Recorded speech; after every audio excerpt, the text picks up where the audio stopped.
we just let Apollo, nope, out of the crate here. And you can see he's pretty anxious this morning. He gets a little anxious when it's time to get let out of the crate, so we're really working on getting a calm state of mind before he gets released from the crate.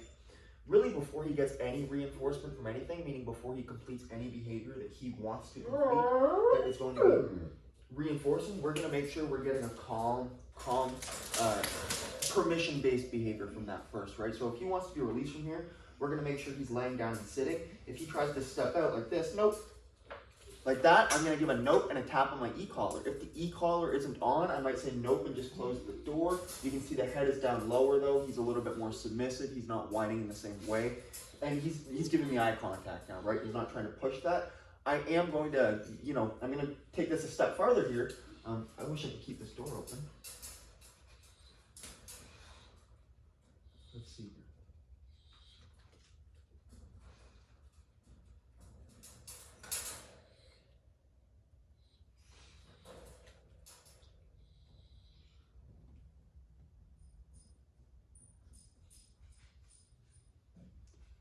We're going to ask for a calm, permission-based behavior before we let him out of this kennel. That's the important thing with a dog like him.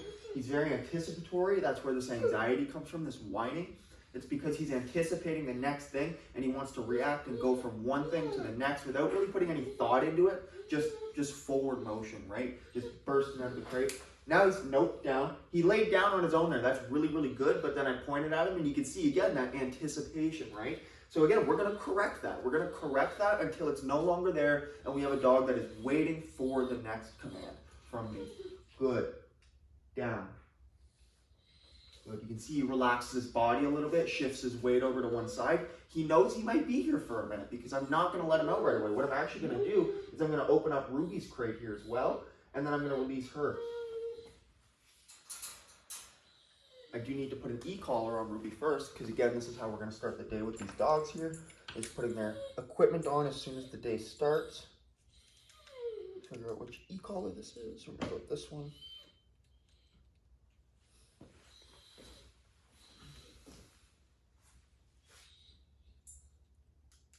A little bit of whining there, and that's okay with me right now. But I don't like the forward movement, right? That will get corrected, especially if it comes out of the kennel. No. Good. Step into him, give him one of our out commands, our go command, and let him step. He goes back into the kennel. Down.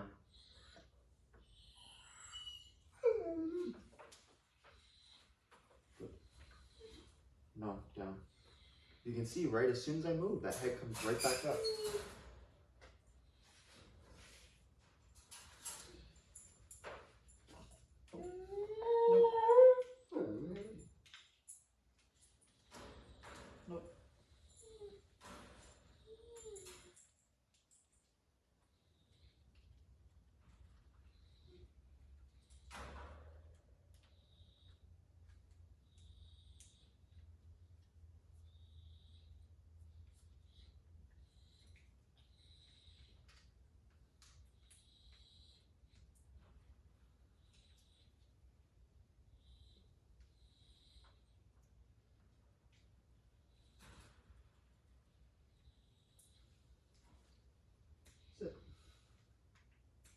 Sit.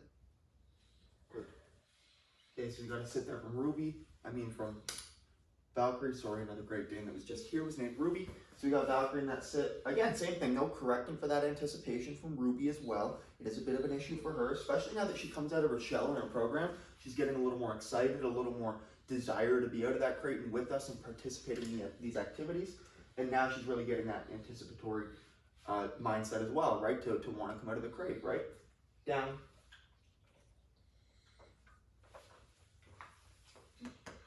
Good. Really good with the down now. She struggled with that the first few days she was here. Her owner said that she can't do down commands without having to get some sort of reinforcement from food. A ride essentially is what I would consider that, not so much reinforcement. If it has to be there for the dog to do the command, which is so often the case with these dogs that have only learned through positive reinforcement or treat-based training.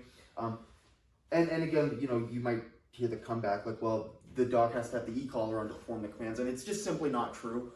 Once the clients learn how to live with their dogs, once they form this relationship through the use of the tools and through the use of our protocols, procedures, and daily routines, the tools can fade away very quickly within a matter of months, if not even less time than that, right?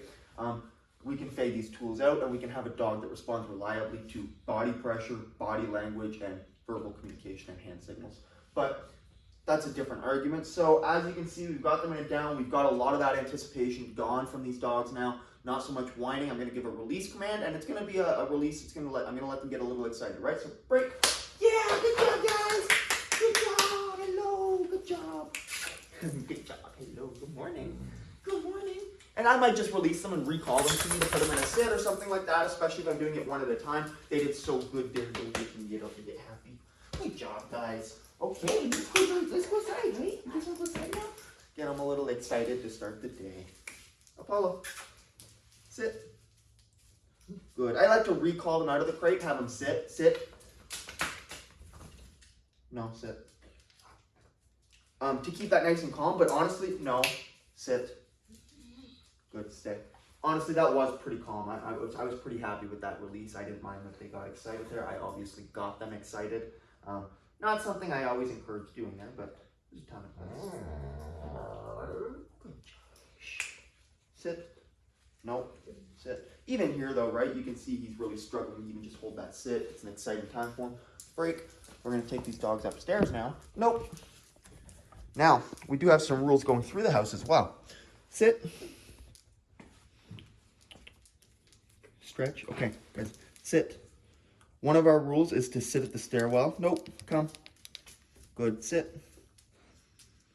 Good. Making sure the dogs aren't rushing up. A little bit of struggle there, but that's okay. There's a lot of excitement in the morning. So making sure they're sitting at the stairs, not rushing up past us. Stay.